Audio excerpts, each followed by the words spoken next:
Halo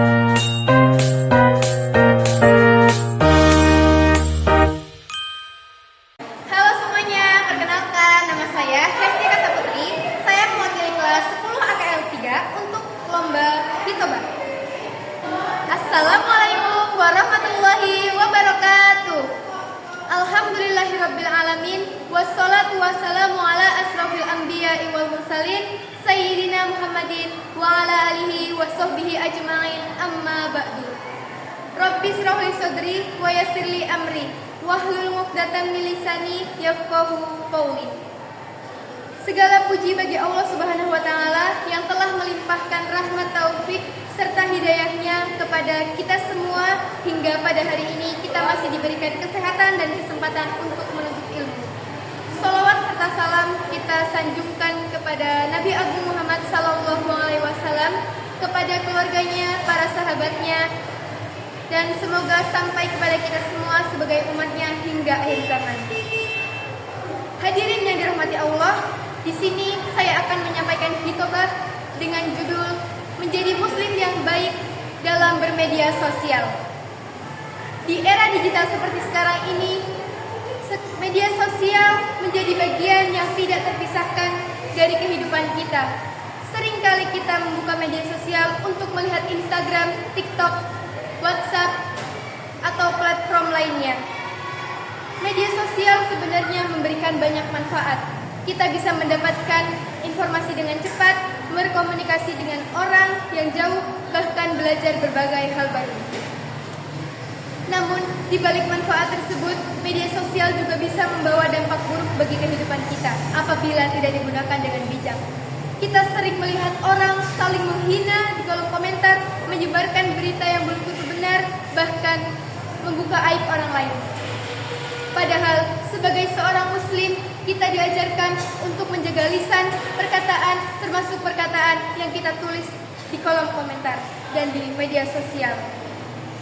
Allah Subhanahu wa taala berfirman dalam ayat Al-Qur'an di surah Al-Hujurat ayat 6 dengan arti, wahai orang-orang yang beriman, jika seorang fasik datang kepadamu membawa berita penting, maka telitilah kebenarannya, agar kamu tidak mencelakakan suatu kaum karena ketidaktahuanmu yang berakibat kamu menyesali perbuatan itu. Dari ayat tersebut kita belajar bahwa tidak semua informasi yang kita dapatkan harus langsung kita percaya dan kita sebarkan. Kita harus memastikan terlebih dahulu apakah informasi tersebut benar atau tidak. Selain itu, Rasulullah SAW juga bersabda, barang siapa yang beriman kepada Allah dan hari akhir, maka hendaklah ia berkata yang baik atau diam. Hadis riwayat Bukhari dan Muslim. Hadis ini mengajarkan kita bahwa jika perkataan kita tidak membawa kebaikan, maka lebih baik kita diam. Hal ini juga berlaku dalam media sosial. Jika apa yang kita tulis di kolom komentar akan menimbulkan keburukan, maka lebih baik kita tidak mempostingnya. Hadirin yang dirahmati Allah, agar kita dapat menggunakan media sosial dengan baik, maka ada beberapa hal yang harus kita lakukan. Yang pertama, berpikir sebelum memposting. Tanyakan kepada diri kita sendiri, apakah ini bermanfaat, apakah ini menyakiti orang lain. Jika tidak membawa kebaikan, sebaiknya tidak perlu kita mempostingnya. Yang kedua, tidak menyebarkan hoaks atau berita palsu. Karena satu kali kita menekan tombol share, informasi tersebut bisa menyebar ke ratusan hingga ribuan orang.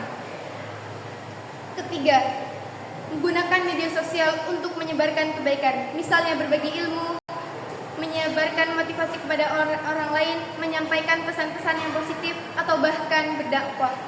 Keempat, menjaga adab dan sopan santun. Walaupun hanya melalui layar handphone, kita juga harus menghormati orang lain dan menggunakan kata-kata yang baik.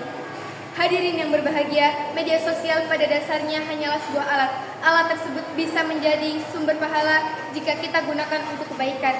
Namun sebaliknya, bisa juga menjadi sumber dosa jika digunakan untuk menyebarkan keburukan.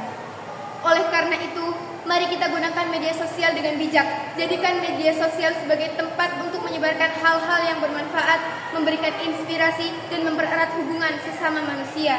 Semoga kita semua termasuk orang-orang yang mampu menjaga lisan dan tulisan kita, serta menggunakan media sosial dengan penuh tanggung jawab. Demikian yang dapat saya sampaikan. Semoga hitobah hari ini bisa menyampaikan hal-hal yang positif. Apabila ada perkataan saya yang kurang berkenan, saya ucapkan mohon maaf. Wassalamualaikum warahmatullahi wabarakatuh.